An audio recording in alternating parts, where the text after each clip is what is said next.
Assalamualaikum warahmatullahi wabarakatuh. Perkenalkan, kami dari kelompok 2A, Saya Cinta Nakasi. Almira Dharma Utami Fadilah. Dan saya Nerissa Arfiana. Kami akan menjelaskan tentang pemanfaatan komputer di bidang kesehatan. Kita semua pasti tahu, zaman sekarang teknologi sudah semakin berkembang pesat. Sudah banyak teknologi yang digunakan di berbagai bidang kehidupan ini, salah satunya adalah di bidang kesehatan. Zaman dulu, ketika kita membutuhkan penanganan medis maupun konsultasi tentang kesehatan, kita harus pergi mengunjungi rumah sakit ataupun klinik terdekat dengan tempat tinggal kita. Namun, seiring berkembangnya teknologi, hal itu pun dapat tergantikan dengan handphone yang sering kita gunakan. Kenapa begitu? Karena sekarang sudah ada yang namanya e-health. Apa itu e-health? Menurut Badan Kesehatan Dunia atau WHO, electronic health atau e-health diartikan sebagai pemanfaatan teknologi informasi dan komunikasi yang hemat biaya dan aman untuk mendukung berbagai hal di bidang kesehatan.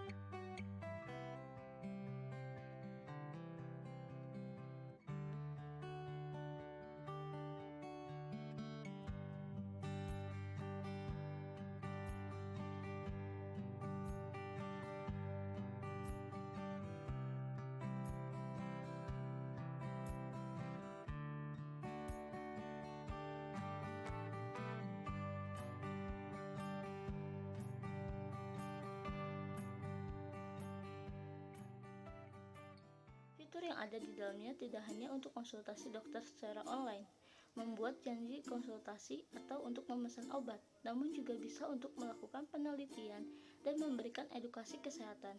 Tujuan utama dari electronic health adalah mempermudah akses terhadap layanan kesehatan, meningkatkan kualitas layanan kesehatan, dan mengurangi biaya untuk mendapatkan layanan kesehatan.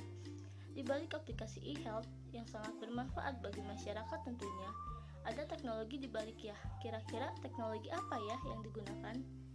Jadi teknologi yang digunakan adalah telemedicine atau konsultasi online. Menurut American Academy of Family Physician Medicine, diartikan sebagai praktik penggunaan teknologi untuk memberikan pelayanan kesehatan secara jarak jauh. Seorang dokter di satu tempat menggunakan teknologi komunikasi untuk melayani pasien yang berada di tempat lain. Tujuan dari adanya teknologi tersebut adalah untuk mencakup masyarakat lebih luas lagi, agar tercapainya kemudahan dalam mengakses informasi maupun kebutuhan akan kesehatan, supaya masyarakat yang memang memiliki akses kesehatan yang jauh dengan rumahnya masih bisa mendapatkan pelayanan medis dari orang yang berkompeten di bidangnya. Oh my God! Wow! Contoh penerapan dari teknologi ini banyak sekali ya sebenarnya. Contohnya bisa dilihat sendiri di App Store ataupun Play Store. Contohnya itu ada Halodoc, Alodokter, Klik Dokter, Sehatku, dan masih banyak lagi lainnya. Jadi untuk contoh yang kelompok kami angkat itu studi kasusnya tentang Klik Dokter. Jadi situs ini itu berdiri pada tahun 2008 dan di dalamnya merupakan media komunikasi, informasi, dan edukasi tentang kesehatan yang disalurkan dari teman-teman para dokter yang berkompeten untuk masyarakat luas.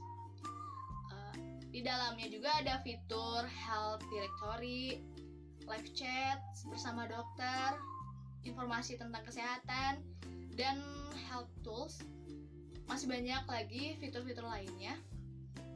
Untuk health directory sendiri di dalamnya itu ada sangat banyak sekali informasi tentang kesehatan, gejalanya, penanggulangannya kayak apa. Tidak hanya itu saja, Klik Dokter pun memiliki 4 pilar yang dikembangkan oleh pihak Klik Dokter.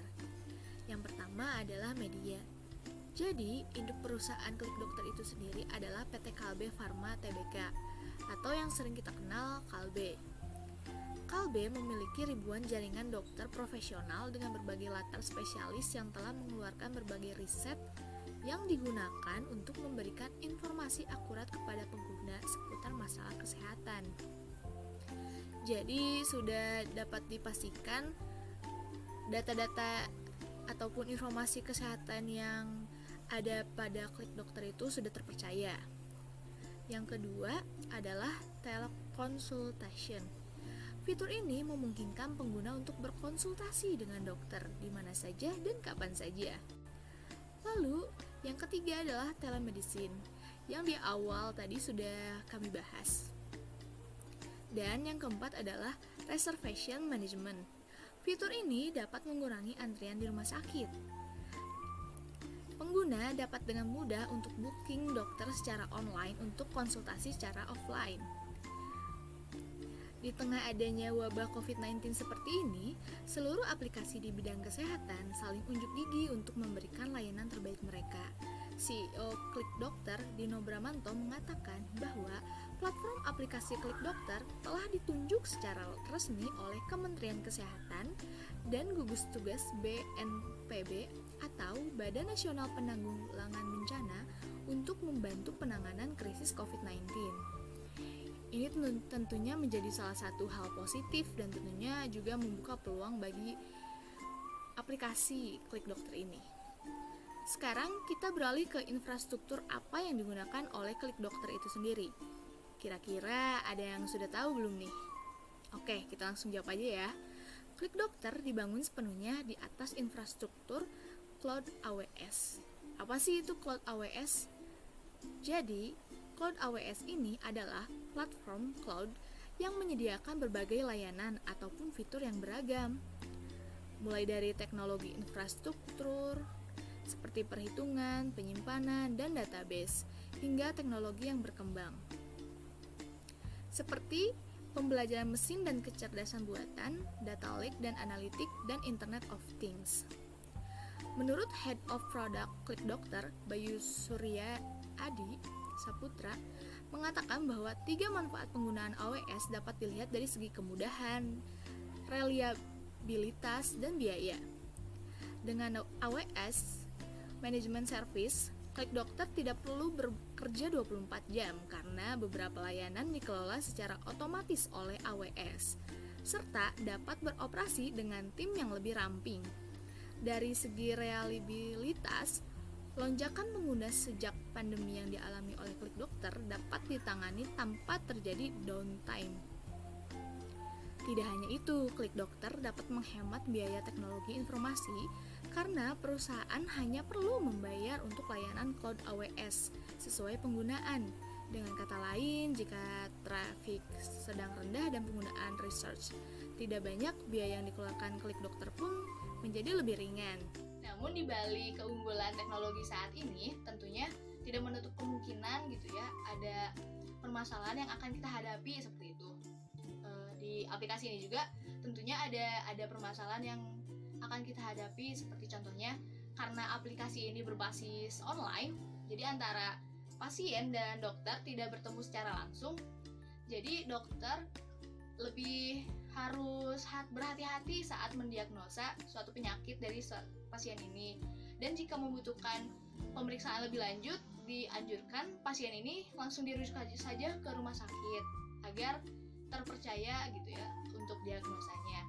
Lalu yang kedua, mungkin dari bidang internetnya sendiri kan ya, karena belum menyeluruh gitu penyebaran internetnya. Ada yang rumahnya masih di pelosok yang belum terjangkau internet, jadi mereka belum bisa nih untuk mendapatkan aplikasi yang berbasis online tersebut. Seperti itu.